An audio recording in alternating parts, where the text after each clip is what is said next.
Let's talk more about the words calling and purpose, all right? Because that's what this month is about. How would you define them? It's not the same thing as career. And I think when you take on any job or anything that you have to do, even if it's like, well, this doesn't feel right, if you put your heart and soul into it and you do the best you can do, you're gonna get something out of it. It's gonna lead to something else. And when you're trying to be, like I said, you have to try to be the greatest of all time. Like, you have to aim for that. And that's what I am, you know, growing and growing and evolving just because you're open to being the greatest in the job that you have right there. You know, I started as a dancer, and I wasn't always the best dancer. I was a great dancer, but I wasn't the best dancer, you know, and everybody's so competitive in these fields, right?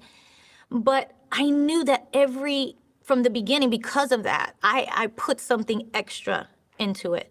I put my heart into it. I put my soul into it. Into each move, there was a purpose behind it. Like, everything had to speak something. And I learned that early on when I was dancing from when I was very young, that I had to, for it to affect people, since I couldn't kick my leg the highest, because I couldn't jump and make the split the highest, that I had to have something else that was connecting, because that, at the end of the day, doesn't really matter.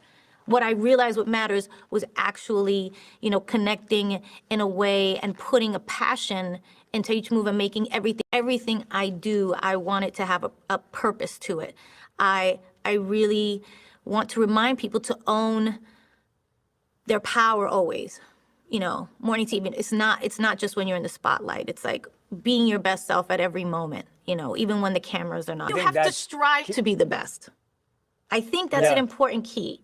But you don't have to be the best to have success, you just have to not give up. You have to keep going. You have to always just know that you have something special to offer.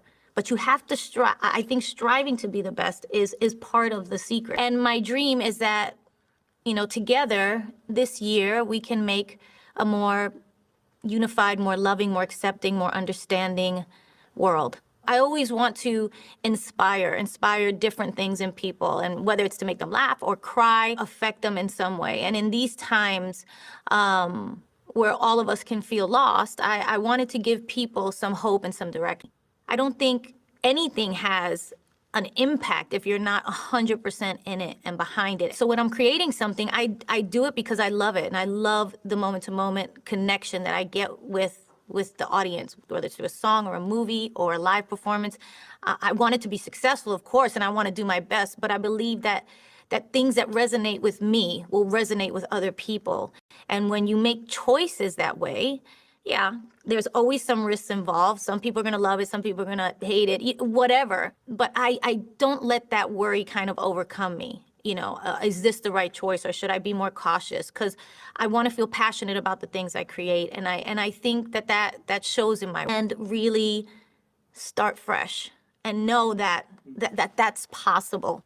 But we, as a collective, have experienced a lot of trauma over the past year: physical, emotional, psychological. Is there such a thing, do you think, as universal healing? How do we move forward with purpose as, you know, because we're all emotional works in progress. People always like, oh, she reinvents herself. Like, there's a reinvention. I don't like that word. I'm not reinventing or trying to be something different or trying to trick people into like something new. It's an evolving, right? So when you're talking about a calling or purpose, there's a lot of pressure around it, right? The most important thing is that you have to listen to yourself and the words that you tell yourself, because what you say and what you think, and I tell this to my kids all the time, becomes your reality.